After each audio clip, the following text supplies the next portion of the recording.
নমস্কার, আপনারা দেখছেন জেলার ১ নম্বর online TV channel Birbhum RC TV. শুরু করছি আজকের সংবাদ। বিস্তারিত সংবাদে যাবার আগে দেখে নেব সংবাদ শিরোনাম।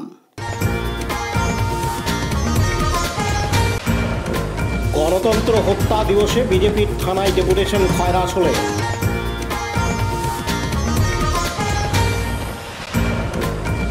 বর্ধমানের শক্তিগড়ে বাজেয়াপ্ত কুইন্টাল কুইন্টাল ল্যাংচা।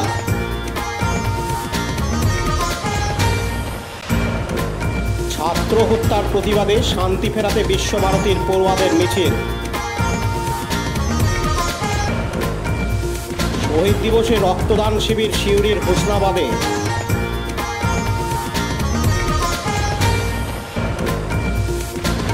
দুবরাজপুরের পণ্ডিতপুরে সাড়ম্বরে পালিত হচ্ছে গুরু পূর্ণিমা উৎসব। গুরু পূর্ণিমায় গুরু প্রণাম সিউড়িতে।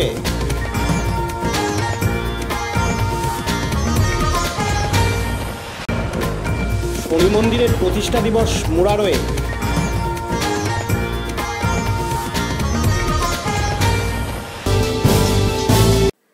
সারা রাজ্য জুড়ে ভারতীয় জনতা পার্টির পক্ষ থেকে আজ রবিবার ২১শে জুলাই গণতন্ত্র হত্যা দিবস পালিত হচ্ছে। তারই পরিপ্রেক্ষিতে আজ রবিবার খয়রাশোল ব্লক বিজেপি নেতৃত্বের উপস্থিতিতে খয়রাশোল থানায় ডেপুটেশন দেওয়া হয়। এদিন উপস্থিত ছিলেন দুবরাজপুর বিধানসভার বিধায়ক অনুপ কুমার সাহা, বীরভূম জেলার ২ সাধারণ সম্পাদক টুটুন নন্দী ও রীতা পাল, জেলা সম্পাদক সুকুমার নন্দী, ৩টি মণ্ডলের সভাপতি Krishna Garai, Rathilal Singh, Sudan Bauri, Khoyrashol block co convener Anupam Baksa. উপস্থিত ছিলেন বিজেপির একাধিক কার্যকর্তা কর্মীবৃন্দ। এদিন দুবরাজপুর বিধানসভার বিধায়ক অনুপ কুমার সাহা জানান, যেভাবে পশ্চিমবঙ্গ জুড়ে গণহত্যা হয়েছে, তাই আজকের দিনে তৃণমূল কংগ্রেস যে শহীদ দিবস পালন করছে, কারা শহীদ হয়েছিলেন? কংগ্রেসের কর্মীরা শহীদ হয়েছিলেন। তৃণমূল কংগ্রেস আজকের দিনে শহীদ দিবস পালন করতে গিয়ে ডিম ভাত দিবস পালন করছেন, আর একদিকে বিজেপির নামে গালাগালি করছেন। জানি না তৃণমূল কংগ্রেসের নীতি নৈতিকতা কোথায় গেছে। ভারতীয় জনতা পার্টি আমরা যেভাবে আজকে এই তৃণমূলের রাজত্বে গণহত্যা চলেছে, আমরা গণহত্যা দিবস হিসাবে প্রত্যেকটা থানাতে বিক্ষোভ কর্মসূচি করেছি। কারণ রাজ্যের মুখ্যমন্ত্রী তথা পুলিশ মন্ত্রী পশ্চিমবঙ্গের মানুষকে বাঁচাতে ব্যর্থ হয়েছে, পশ্চিমবঙ্গের আইনকে রক্ষা করতে তিনি ব্যর্থ হয়েছেন।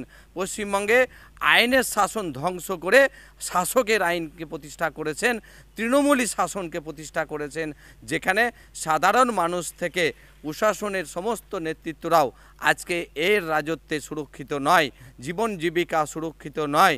পশ্চিমবঙ্গ পশ্চিম বাংলাদেশ হওয়ার পথে। তাই সমস্ত মানুষের উচিত এই সরকারকে উৎখাত করার জন্য ভারতীয় জনতা পার্টির যে আন্দোলন হচ্ছে, সেই বৃহত্তর আন্দোলনে সামিল হওয়া।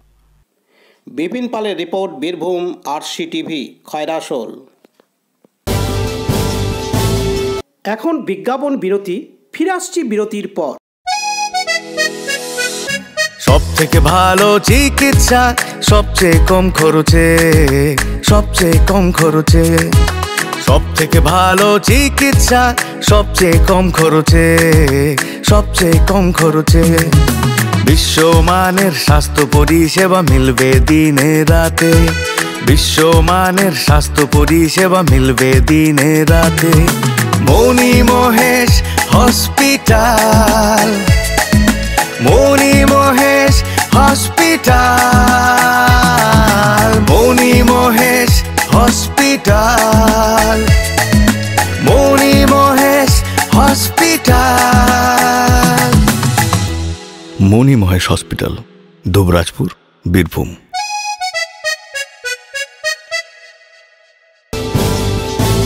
ফিরে এলাম বিরতির পর।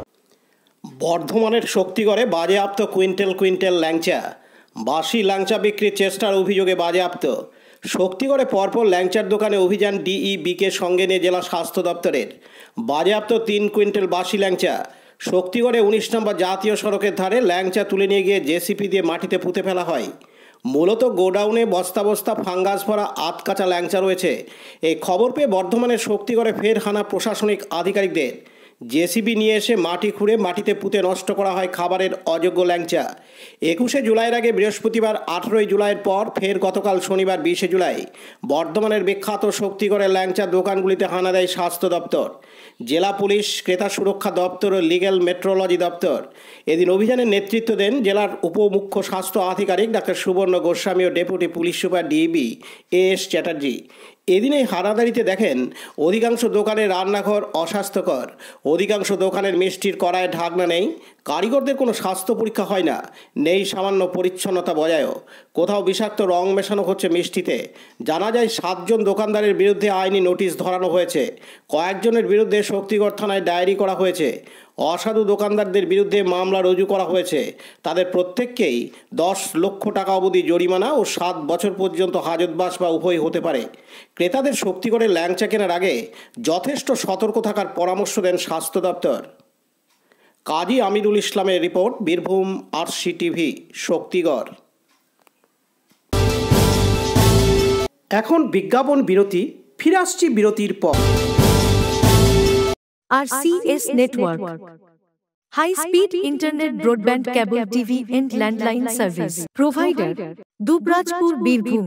আমাদের এখানে পাবেন BSNL, RailTel, city alliance, Jio ফাইবারের internet, cable TV and landline টেলিফোনের কানেকশন নিতে যোগাযোগ করুন। দুবরাজপুর 0346229627 7449000072 9732202011 8207037404। সিউড়ি 034622999995 9647669665 7063544520। ফিরে এলাম বিরতির পর। চাকরি কোটা বিরোধী আন্দোলনে অশান্ত বাংলাদেশ, রক্তাক্ত গোটা রাষ্ট্র, রাস্তায় আন্দোলনকারীরা, প্রতিহত করতে নেমেছে সেনা, গুলিতে নিহত ছাত্ররা। বাংলাদেশে গুলিতে ছাত্র হত্যার প্রতিবাদে এবং শান্তি ফেরার দাবিতে শান্তিনিকেতনে পথে নামল বিশ্বভারতীর পড়ুয়ারা। আজ রবিবার 21শে জুলাই শান্তিনিকেতনের বাংলাদেশ ভবন থেকে বিশ্বভারতীর পড়ুয়ারা হাতে পোস্টার, ব্যানার নিয়ে অভিনব প্রতিবাদে সামিল হন। মিছিল শেষ হয় শান্তিনিকেতনের উপাসনাগৃহের সামনে। শান্তিনিকেতনের উপাসনাগৃহের সামনে বিশ্বভারতীর পড়ুয়ারা হাতে মোমবাতি, প্লাকার্ড, গলায় রবীন্দ্রসঙ্গীতের মধ্য দিয়ে প্রতিবেশী রাষ্ট্র বাংলাদেশে শান্তি ফিরে আসুক এই দাবি জানান তারা। এদিন বিশ্বভারতীর পড়ুয়ারা জানান, বিগত বেশ কিছুদিন ধরে বাংলাদেশে যে টালমাটাল পরিস্থিতি চলছে, সেই পরিস্থিতি আমরা প্রত্যেকেই জানি, আমরা দেখেছি। বাংলাদেশে কোটা সংস্কারের যে আন্দোলন চলছে, সেই আন্দোলনের বহু ছাত্রছাত্রী, বাংলাদেশের বহু ছাত্রছাত্রী পথে নেমেছে, স্বতঃস্ফূর্তভাবে পথে নেমেছে এবং সেই আন্দোলন দমন করতে গিয়ে সেই দেশের স্বৈরাচারী সরকার, সেই সরকারের বুলেট ছাত্রদের বুকে এসে লেগেছে, ছাত্র হত্যা হয়েছে, ছাত্র খুন হয়েছে। সেই ছাত্র খুনের প্রতিবাদে, ছাত্র হত্যার প্রতিবাদে আজকে বিশ্বভারতীর প্রতিবাদী ছাত্রছাত্রীরা আজকে মিছিলে নেমেছে এবং আগামী দিনেও আমাদের এই প্রতিবাদ চলবে। এবং আমরা এটাই বলতে চাই যে অবিলম্বে সেই দেশের সরকার ছাত্রছাত্রীদের যে দাবি, সেই দাবি নিয়ে তারা আলোচনায় বসুক, এই সমস্যার অতি দ্রুত মীমাংসা হোক এবং বাংলাদেশে দ্রুত শান্তি ফিরুক, এটাই বলতে চাই। আমরা কি এই ছাত্রছাত্রীদের পাশে আন্দোলনের পক্ষে? অবশ্যই আমরা ছাত্রছাত্রীদের পক্ষে রয়েছি, কিন্তু এটাও খেয়াল রাখতে হবে যে এই যে আন্দোলন চলছে বাংলাদেশে, এই আন্দোলনকে কেন্দ্র করে ভারতীয় উপমহাদেশে এবং সারা বিশ্বে কোনোভাবেই কোনো মৌলবাদ, সাম্প্রদায়িকতা এবং সাম্রাজ্যবাদ তার বিষবাষ্প যাতে ছড়িয়ে না পড়ে, এটা আমাদের প্রতিহত করা আমাদের ছাত্র সমাজের কর্তব্য। ছাত্রর বুকে যখন বুলেট এসে লাগে, যখন ছাত্র হত্যা হয়, তার প্রতিবাদ করা যেমন আমাদের অবশ্য পালনীয় কর্তব্য, ঠিক একইভাবে আমাদের খেয়াল রাখতে হবে যে কিছু সুযোগ সন্ধানী মানুষ, কিছু গোষ্ঠী, তারা যেন এই আন্দোলনকে হাতিয়ার করে বাংলাদেশ, ভারতীয় উপমহাদেশের, সারা বিশ্বে যাতে কোনোভাবেই মৌলবাদ, সাম্প্রদায়িকতা এবং সাম্রাজ্যবাদের বিষবাষ্প ছড়াতে না পারে। কর্মসূচি ছিল, আমরা কয়েকদিন ধরে দেখতে পাচ্ছি যে বাংলাদেশে একটা আন্দোলন চলছে, কোটা সংস্কার আন্দোলন। সেই সংস্কার আন্দোলনে ছাত্রছাত্রীরা নেমেছে, প্রমুখ জনগণও নেমেছেন কিন্তু এখন এই পরিস্থিতিতে এসে আমরা দেখতে পাচ্ছি যে 2-3 দিন ধরে আমরা দেখতে পাচ্ছি বাংলাদেশের ইন্টারনেট পরিষেবা, জল বা ইউনিভার্সিটি চত্বরে ছাত্রছাত্রীদের বিভিন্ন পরিষেবা বন্ধ করে দেওয়া হয়েছে। আর পুলিশ বা সেখানে প্রশাসন এবং কিছু কিছু ছাত্র রাজনীতির কারণে সেখানে তাদের উপর ছাত্রছাত্রীর উপর অত্যাচার করা হচ্ছে। নির্মমভাবে আবু সাঈদ বা অন্যান্য ছাত্রদের মারা হয়েছে। তার প্রতিবাদে আজকে আমাদের মিছিল। আমরা প্রথমে বলতে চাই যে একটা ছাত্র বা একটা ছাত্রী হলো জাতির মেরুদণ্ড। সেইখানে দাঁড়িয়ে যদি প্রশাসন সেই জাতির মেরুদণ্ডটাই ভেঙে দেয়, ভবিষ্যৎ গড়ে ওঠার আর কোনো আশা থাকে না। সেখানে দাঁড়িয়ে আমরা সেই মৃত ছাত্রছাত্রী যারা শহীদ হয়েছেন তাদের পাশে আছি এবং যারা আন্দোলনরত ছাত্রছাত্রী তাদেরও পাশে আছি। আমরা আশ্বাস দিচ্ছি তাদের পাশে থাকার। আমাদের যুদ্ধটা সবসময় হওয়া উচিত খারাপের বিরুদ্ধে, মৌলবাদ, সাম্প্রদায়িকতা এসবের বিরুদ্ধে আমাদের আজ প্রতিবাদ। এই জন্য আজকে আমরা আমাদের বিশ্বভারতী ছাত্রছাত্রী আমরা সবাই বাংলাদেশ ভবন থেকে শুরু করে আমাদের এই উপাসনা গৃহ অবধি এসেছি, মিছিল করে সবাই মিলে গান গাইতে গাইতে এখানে প্রোগ্রাম শেষ করলাম। আমাদের একটাই বক্তব্য, আমরা ছাত্রছাত্রীদের পাশে আছি এবং মৌলবাদ এবং সাম্প্রদায়িকতা যেখানে মাথাচাড়া দিয়ে উঠবে আমরা সবসময় তাদের পাশে আছি যারা সেটার বিরোধিতা করবে। রিকিতা বাড়িয়া, বিশ্বভারতী। কাজী আমিরুল ইসলামের রিপোর্ট, বীরভূম RCTV, বোলপুর। এখন বিজ্ঞাপন বিরতি, ফিরে আসছি বিরতির পর। বঞ্চনার অবসান, শ্রমের সম্মান। 100 দিনের কাজের অদক্ষ শ্রমদানকারীদের জীবনে এলো নতুন প্রভাতের আলো। মাননীয় মুখ্যমন্ত্রী মমতা বন্দ্যোপাধ্যায়ের উদ্যোগে তাদের 2 বছরের বকেয়া মজুরির বঞ্চনার অবসান হলো। সম্পূর্ণ রাজ্য সরকারের নিজস্ব তহবিল থেকে 2651 কোটি টাকা ব্যয়ে 59 লক্ষ অদক্ষ শ্রমদানকারীদের বকেয়া মজুরি প্রদান করা হয়েছে। হাসি ফুটেছে রাজ্যের সকল অদক্ষ শ্রমদানকারীদের মুখে। পঞ্চায়েত ও গ্রামোন্নয়ন দপ্তর, পশ্চিমবঙ্গ সরকার কর্তৃক জনস্বার্থে প্রচারিত। ফিরে এলাম বিরতির পর। সম্প্রতি মহরম উপলক্ষে এবং আজ 21শে জুলাই শহীদ দিবস স্মরণে সিউড়িতে হলো স্বেচ্ছায় রক্তদান শিবির। পরিচালনায় সিউড়ি সংলগ্ন হুসনাবাদ মুসাফির সংঘ। প্রথম বছরের এই শিবিরে স্বেচ্ছায় রক্তদান করলেন মোট 31 জন রক্তদাতা, তার মধ্যে মহিলা ছিলেন 10 জন। এদিন সংঘের সম্পাদক মোসলেম আলী খান ওরফে মুন্নাদা জানান, মুসাফির সংঘ সঙ্গে পরিচালনায় সিনিয়র এবং জুনিয়রের নেতৃত্বে মহরম উপলক্ষে একটা ব্লাড ডোনেশন ক্যাম্পের কথা ছিল। যেহেতু মহরম হয়ে গেল, তার পরিবর্তে আজকের দিন 21শে জুলাই একটা শহীদ স্মরণীয়, তাই আজকের দিনটা ঠিক করে আমরা হুসনাবাদ মুসাফির সংঘ ক্লাবের এখানে একটা জায়গায় আমরা সেই রক্তদান শুরু করি। বলছি, কতজন রক্ত দিল এখন? 31 জন হইল, মহিলা হয়েছে 7 জন। মহিলারা উদ্যোগ প্রথম, এই হুসনাবাদ মুসাফির সঙ্গে প্রথম মহিলার উদ্যোগ নিয়েছে। 7 জন মহিলা, 24 জন ছিল। কী নাম আপনার? আমার নাম মোসলেম আলী খান, তার নাম মুন্না। আমি তিলপাড়া অঞ্চল সভাপতি তৃণমূল কংগ্রেস পার্টি এবং মুসাফির সংঘ ক্লাবের সেক্রেটারি। পতিত পাবন বৈরাগ্যের রিপোর্ট, বীরভূম RCTV, সিউড়ি। আজ রবিবার 21শে জুলাই গুরু পূর্ণিমা, গুরু শিষ্যের সম্পর্কে সুদৃঢ় করার দিন। আষাঢ় মাসে রথযাত্রার পরের পূর্ণিমা তিথি গুরু পূর্ণিমা রূপে চিহ্নিত। এই গুরু পূর্ণিমা তিথি পালন একটি বৈদিক প্রথা। বৈদিক যুগ থেকে এই গুরু পূর্ণিমা উৎসব পালিত হয়ে আসছে। বীরভূমের দুবরাজপুর ব্লকের পণ্ডিতপুরের সাই সেবক সংগঠনের পক্ষ থেকে আজ 5ই শ্রাবণ দিন নানা ধর্মীয় আচার অনুষ্ঠানের মধ্য দিয়ে সাড়ম্বরে উদযাপিত হয়। পণ্ডিতপুর সাই মন্দিরে সকাল থেকে শুরু হয়েছে পূজা অর্চনা, প্রার্থনা, খণ্ড হরিনাম সংকীর্তন। পালকি যাত্রায় সাই বাবাকে নিয়ে চলে গ্রাম পরিক্রমা। ঢাকের বাদদিয়ার সাই বাবার জয়ধ্বনিতে আবাল বৃদ্ধ বনিতারা শোভাযাত্রায় অংশগ্রহণ করেন। এদিন ভোগ, আরতি, ধর্মীয় আলোচনা ও পাঠচক্র অনুষ্ঠিত হয়। পরে ভক্তদের মধ্যে মহাপ্রসাদ বিতরণের ব্যবস্থা করা হয়। সাই সেবক ভক্ত শিষ্যরা এই অনুষ্ঠানে অংশগ্রহণ করেন। পণ্ডিতপুর গ্রামের এই সাই মন্দিরে বহু ভক্তের সমাগম ঘটে। এই গুরু পূর্ণিমা উৎসব এবার 10ম বর্ষে পড়েছে বলে জানিয়েছেন অনুষ্ঠানের উদ্যোক্তাদের অন্যতম সাই সেবক সন্তান শ্রীকুমার রাজু। এদিন তিনি আরও জানান, ওম সাই রাম। আজ শ্রী শ্রী গুরু পূর্ণিমা উপলক্ষে 5ই শ্রাবণ 21শে জুলাই রবিবার। আজ পণ্ডিতপুর গ্রামে, দুবরাজপুর ব্লক নিবাসী পণ্ডিতপুর গ্রামে এবছর 10ম বছরে অনুষ্ঠিত হতে চলেছে গুরু পূর্ণিমা উৎসব। সকাল থেকে পূজা পাঠের মাধ্যমে হরিনাম সারাদিন ধরে চলছে। বৈকাল 4 ঘটিকায় বাবার পালকি যাত্রা, সন্ধ্যে 7 ঘটিকায় ভোগ আরতি এবং মহাপ্রসাদ বিতরণের আয়োজন করেছি। পণ্ডিতপুর গ্রাম সাই ভক্ত পরিবার সকল সদস্যবৃন্দ মিলে আয়োজন করেছে গুরু পূর্ণিমা মহোৎসবে। শম্ভুনাথ সেনের report, Birbhum RC TV, Dubrajpur. সিউড়িতে সঙ্গীত জগতের এক জনপ্রিয় নাম পুষ্পবীণা সঙ্গীত শিক্ষা নিকেতন। গতকাল শনিবার 20 জুলাই বিকালেই গুরু পূর্ণিমা লেগে যায়, তাই এদিন সিউড়ি গোপাল অনুষ্ঠান ভবনে ওই সংস্থার প্রতিষ্ঠা দিবস পালিত হয় যথাযোগ্য মর্যাদায়।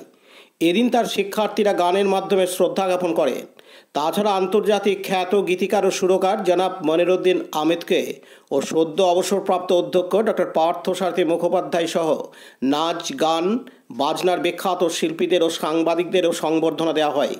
এছাড়াও পদ্মশ্রী রতন কাহার সহ মোট 28 জনকে সংবর্ধনা দেওয়া হয়। তাদের প্রত্যেককেই বিভিন্ন মূর্তি ও চারাগাছ দেওয়া হয়। রতন কাহার তার স্বভাবসিদ্ধ ভঙ্গিতে নেচে গিয়ে মন মাতালেন উপস্থিত সবাইকে। এছাড়া বিভিন্নভাবে কৃতি পড়ুয়াদের পুরস্কার বিতরণ করা হয়। এদিন সংস্থার কর্ণধার তথা সঙ্গীত শিল্পী ও নীরব সমাজসেবী মানবী সরকার জানান, ঠিক 8 বছর আগে থেকে আমরা গুরু পূর্ণিমার অনুষ্ঠান শুরু করেছিলাম। ঠিক আছে, আমরা গুরু পূর্ণিমার প্রথম সম্মাননা জানিয়েছিলাম রতন কাহার, এখনকার পদ্মশ্রী রতন কাহার এবং লালটু পটুয়া ওনাদেরকে দিয়ে আমরা গুরু পূর্ণিমার প্রথম অনুষ্ঠান শুরু করেছিলাম। তারপর আমরা ধারাবাহিকভাবে গুরু পূর্ণিমার সম্বর্ধনা দিয়ে আসছি। এবছর আমরা সাংবাদিক সহ 22 জনকে, টোটাল 26 জনকে সম্বর্ধনা দিলাম। তার মধ্যে বিশেষ সম্মাননা পাবো জনাব মনিরুদ্দিন আহমেদ এবং আমাদের পার্থসারথী মুখোপাধ্যায়। আর তাছাড়াও আমরা তপন গোস্বামী এবং উজ্জ্বল চট্টোপাধ্যায়, আমাদের পৌরপিতা, তাদেরকেও আমরা সম্মাননা জানিয়েছি। তাছাড়াও আমাদের আরও 24 জন সাংবাদিক এবং বিভিন্ন ক্ষেত্রে সমাজসেবী ছবিলা খাতুনও আছে। তার মধ্যে আনন্দবাজারের সাংবাদিক তাপসদাও আছেন, তার মধ্যে পিন্টু কর্মকারও আছেন, বিশিষ্ট অঙ্কন শিল্পী, তবলা শিল্পী আছেন, তবলা শিক্ষক আছেন অমিত কুমার মৈত্র। এরকম বিভিন্ন আঙ্গিক থেকে আমরা 24 জনকে সম্বর্ধনা দিতে পেরেছি। পতিত পাবন বৈরাগ্যের report, Birbhum RC TV, Suri. গতকাল শনিবার 20 জুলাই ছিল বীরভূমের মুরারই হাটতলার শনি মন্দিরের 12তম প্রতিষ্ঠা দিবস, যা মহাসমারোহে উদযাপিত হয়। এদিনের পরিপ্রেক্ষিতে গোটা মুরারই বাজার পরিভ্রমণ করা হয়। নারী পুরুষ নির্বিশেষে 8 থেকে 80 সকলেই পা মেলান এই পরিভ্রমণে। এই উপলক্ষে শনি মন্দিরের সামনে নানান অনুষ্ঠানেরও আয়োজন করা হয়। এদিন শনি মন্দির কমিটির অন্যতম সদস্য বিনোদ মণ্ডল জানান, এটা আমাদের যে মুরারই বাজারে যে শনি মহারাজ মন্দির, এই মন্দিরের শিলামূর্তির প্রতিষ্ঠা দিবস। এটা আমাদের 12 বছর পূর্ণ হলো প্রতিষ্ঠা দিবস। আজ থেকে 12 বছর আগে 2013 সালে শিলামূর্তিটা প্রতিষ্ঠা করেছিলাম। আমার নাম বিনোদ মণ্ডল। দীপু মিয়ার report, Birbhum RC TV, Murarai. আজকের সংবাদ এই পর্যন্ত। পরবর্তী সংবাদের জন্য চোখ রাখুন বীরভূম আরসি টিভির পর্দায়। নমস্কার।